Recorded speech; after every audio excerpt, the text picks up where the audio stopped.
وطن گم کردم اما غم و دردش به جان دارم. ز هجران وطن شب تا سحر اشکی روان دارم.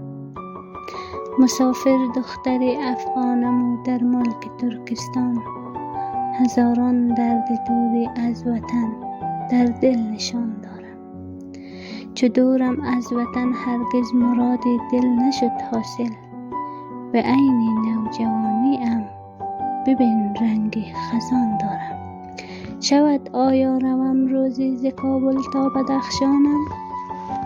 ز کابل تا بدخشان هر قدر گوهر نهان دارم.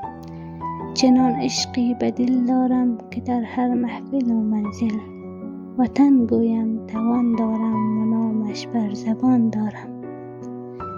میان خوب رویان آنچنان شعر بپا کردم، از آن کشور نشان دارم که ابروی کمان دارم.